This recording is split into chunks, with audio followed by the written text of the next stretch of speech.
Georgia Tech Yellow Jackets just advanced into the semifinals. A couple of reminders. Please silence your mobile devices. The coach will give an opening statement, then we'll get to the players. Mic holders are on each side of the room. Please wait for them to get to you before you ask your question. And when you do, please give your name, your affiliation, and for whom your question is intended. Coach, if you would start with the opening statement, please. Well, first of all, obviously I'm very proud of my team, but I want to give the Maryland team a lot of credit. I thought that they played extremely hard on both ends, and obviously one of the best rebounding teams in the country. And for us to out-rebound them, that just says a lot about the heart and hustle of this team and what we've done all year long on the defensive end. I was really pleased with the way we came out and really jumped on them in the second half. Weathered a storm. They got a lead, got a 9-point lead, and we came back. We were resilient.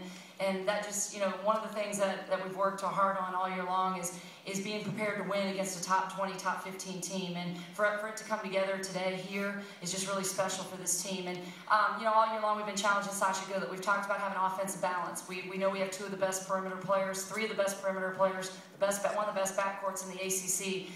But one of the things we've been lacking is an interior game. And we really felt like today that Sasha Goodlett stepped up and was huge for us on the inside. And when we have an offensive balance inside and outside, we're pretty tough to beat. And today you saw that what Georgia Tech can be like when we're getting that balance on the inside.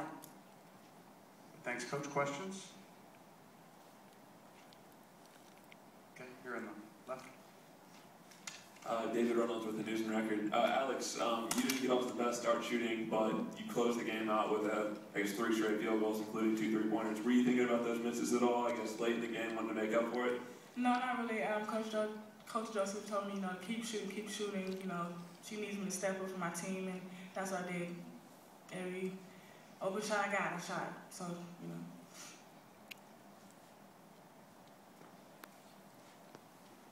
Here in front. Brian Kapoor, WMUC Sports. Sasha, talk about the play of your entire team inside, you on offense, and then on the offensive glass, you guys really got a lot of second chance opportunities.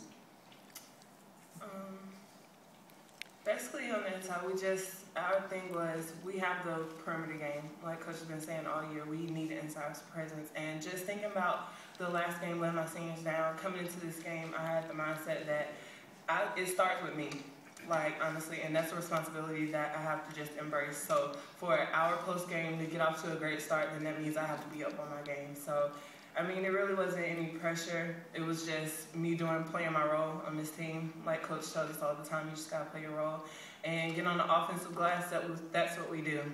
We're a blue-collar team. We come down, we come to work, and it doesn't matter if you make the first shot because our plan is to get the second and third.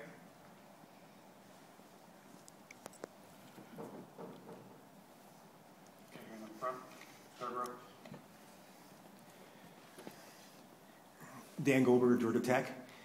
Coach, talk a little bit. What did you talk to your team going into the locker room? Maryland went on a little run, come out of the locker room, started another run. What did you talk about in that timeout that you took after I think they started the second half on a 9-2 run? What did you say? Well, one of the things that we've been fortunate enough because of the schedule we played this year that we've been in this situation before against top 10, top 20 teams. So it wasn't like we were in uncharted waters. We've been here, done that, and that's what we told them. I just reassured them that we're fine. They made their run. We were up 9 in the first half. Now it's time for us to make a run. And this game's played in 8. We played this game in 8 5-minute quarters, and today that was their 5 minutes, and then we had our 5 minutes, and that's what we focused on was the next 5 minutes. We didn't worry about what happened in the previous 5 minutes. We just looked ahead to the next 5, and we control what we could control, and we really got after it on the defensive end, got some stops, and we were able to convert. Gene Wong with the Washington Post. Coach, you held Maryland to 39% in the second half after they shot 55 in the first. What was the difference there? Well, one of the things, we were letting the ball come to the middle of the floor too easily. Maryland did a great job in their game planning of putting their point guard in the middle of the floor, and we were able to we decided we're not going to let the ball come to the middle of the floor. So once the ball came in, we just matched to the person in the middle of the floor. And that's the great thing about our presses. We change them during the game, and before the game, after the game. We change our presses all the time, and we were able to adjust today, so that wasn't like something new for us. We had played a couple of games against Wake Forest this year where we had to take the point guard out in the middle of the floor and match to her, and that's what we did. And I really thought that disrupted them, not being able to get the easy baskets through our press. About midway. Rob Cloud, DWHoops.com. Question for Alex. Coach has told you all year to be more aggressive, take more shots. Can you sort of describe your journey in this game? Early in the game, your body language suggested that you didn't want to shoot. How did it sort of transform itself late in the game when you made all the plays to win? Later in the game, she told me, pick my head up, change my attitude, and the team needs me. And every time she tells me that, it's just like, if I'm not scoring or I'm not taking shots, then I'm letting my team down. And, I put the team on my shoulders and I knocked down, made big plays. Anyone else? Yep, here in the back. A question for Sasha. Would you say this is probably the best game of your career? And how did it feel to sort of go up against a team with so much size and yet score so well? And lastly, can you describe that one move you made against Kaiser, the head and shoulders fake? I've never seen that from you before, and I've been watching you for 4 years. First question. So far, this is probably the most emotional and one of the best games of my career. Not because of points or rebounds, just because of who I have leading me, because of my seniors, and because that no matter what happened throughout this year, they had faith in me.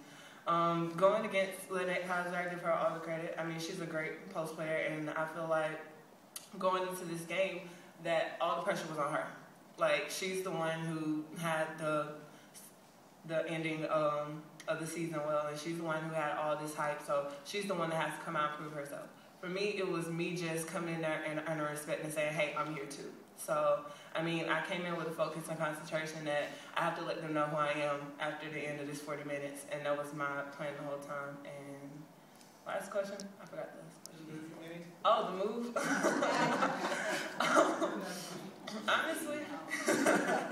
honestly, when I got the ball, before then, coach was like, we need an inside presence, so we need you to score. And when I got the ball, I mean, I just felt her, I chin and check like we're taught always in the offspring, and I felt like Bridget for a second there, giving the fake and then turn up and under. So that's the best thing I could give to describe that move. Anyone else? All right, thank you, ladies. Good luck tomorrow. The Georgia Tech locker room is open for approximately 8 more minutes.